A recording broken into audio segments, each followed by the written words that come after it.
Should I be buying Bitcoin, Willy? Yeah, you should. Of course you should. Oh, looking at this, yeah, 32.9. Yeah, that was the bottom. Anyway, like structurally, it's very, very strong, and demand started to come back in. I mean, I have a lot of people that ask me, what's my plan for the top of the bull market? If the past repeats, right, every time we've seen long-term holders holding most of the coins, it's structurally set up for it to run upwards. Bear markets happen when everyone who's holding the coins are noobs. And when you say like long-term versus noobs, it's basically how long have those coins been aged in a wallet. So if you look across all the wallets on the blockchain and you go, look, how old are these coins before they move? How long have they been sitting in these wallets? You know, it goes through cycles, and these tight cycles where most of the coins have been sitting there for more than 5 months. It's a very strong setup, which is what we've got now. It's at peak levels of these coins. The coins across all of the network have been sitting there, most of them, for more than 5 months. And people who do that, they've held on for 5 months. They're not selling. They will sell when there's profit be had, and you'll see that whenever it breaks out of like all-time highs and does a really strong rally, those guys that have been holding for 5 months start to take the money, and they take cash that's available. They cash out, they take the profit, and eventually new guys that are coming in to buy the rally, they're the new guys, and they want to get rich. They're the bag holders. But what typically happens is it's very vulnerable to a bear market because some of them sell, right? They sell. Like the 2018 bear was at peak new guys holding the coins. And the cycle repeats. Those new guys either sell, or the ones that don't become hardened hodlers, and they sell on the next rally when it goes even higher. So it's just like old hands are out, new hands become old hands, and it's back and forth. And we're in an old hand situation. We went rallying from 30,000 to 69, and we did see a little bit of sell down from those 5-month old holders, and they took some profit. And then as it sort of crashed down, let's say slide, it wasn't a crash, it was slid down, they, lo and behold, around about 40,000, low 40s, they just stopped selling. They've stopped selling for actually a number of weeks now, and actually they're now, like, you could say they're accumulating, or in other words, some of the new guys have sort of aged to the 5-month zone and they're becoming old hands. So those guys, as an equilibrium, that cohort is now gaining, and so it's actually strengthening again. So it's not a, structurally on chain, it's not a bear market setup, even though I would say we're at peak fear, like no doubt about it. People are really scared, which typically is a time to it's an opportunity to buy, and you don't often get this kind of pullback without it relief bouncing even. It's not, you don't sort of slide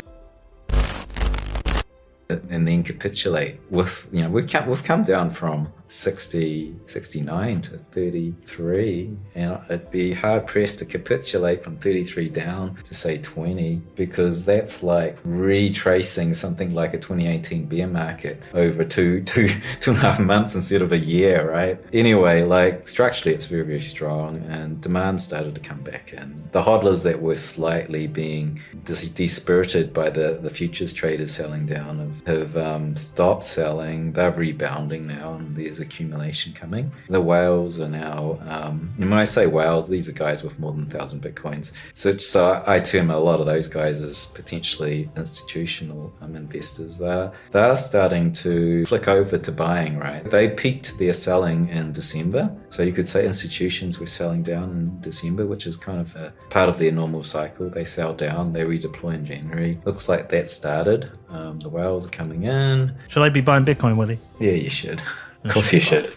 So what was the bottom? 33K? Yeah, something like that. It depends on what. Oh, looking at this, yeah, 32.9. Yeah, that was the bottom.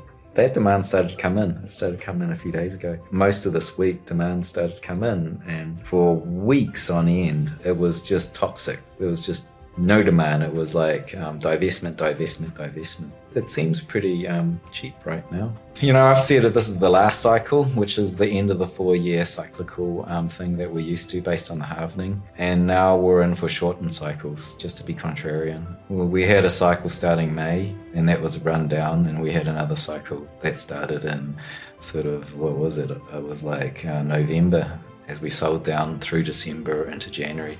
6-month cycles. But that's it. Like that's the last cycle is kind of random walks of demand and supply upwards to the final price discovery. Yeah, no more 4-year cycles. And also it means, we're experiencing up to 60% drawdowns, but at least that's over 2 to 3 months instead of a year. Or my first bear market was the 2014 bear market, and that was the longest in Bitcoin's history. That was like nuclear winter. It was so long for that to be over. 2 to 3 months. It's pretty good. I mean, I have a lot of people that ask me, what's my plan for the top of the bull market? Because they're used to nuclear winters, right? 4-year cycles. And like my plan is always in operation, which is to take money to cash consistently. So I have because I don't believe in bull bear 4-year cycles and nuclear winters. I think we're just doing more of the same. This is the second time we've gone up and we've retraced more than 50%, and then we're going up, and they're just choppy. It's just choppy times. And so you don't want to be overexposed. You don't want to be all in. You don't want to be all in and then on leverage, because when it pulls back 50%, you're going to be freaking out. And there's a thing about freaking out is the most tragic thing about freaking out is not the pain of freaking out, but the loss of your IQ. When you're freaking out, you don't think straight. You do the stupidest things like sell the absolute bottom, because now you've got to cover the pain you're under and the sleepless nights because you were overexposed. So really, it's always like I've always got a chunk in cash, even though maxis, like us, I'm also could consider myself a maxi when I talk about Bitcoin as a monetary standard, but us maxis like to think all in and never hold that dirty sinking fiat. But I'm just practical. It's like I'm going to have this percent. I think it's like, well, my minimum is always have 10% in cash, and that 10% in cash, I know that that's self-preservation of my ability to think, right? So that's my strategy is to have between 10 to 20. I probably want to ramp it even 20 to 30%, maybe even 40% in cash as we go into this year. But I would say that it's because cash, we can currently yield on cash, and we can beat the monetary dilution that the Fed's printing. I'm looking for high yield on USD, and honestly, that's better than real estate growth. So my thing is now to go 2 liquid buckets. One is crypto, Bitcoin, predominantly. The only thing I hodl is Bitcoin, and then I have stable coins that are yielding, and then I have this speculative thing called a exchange account,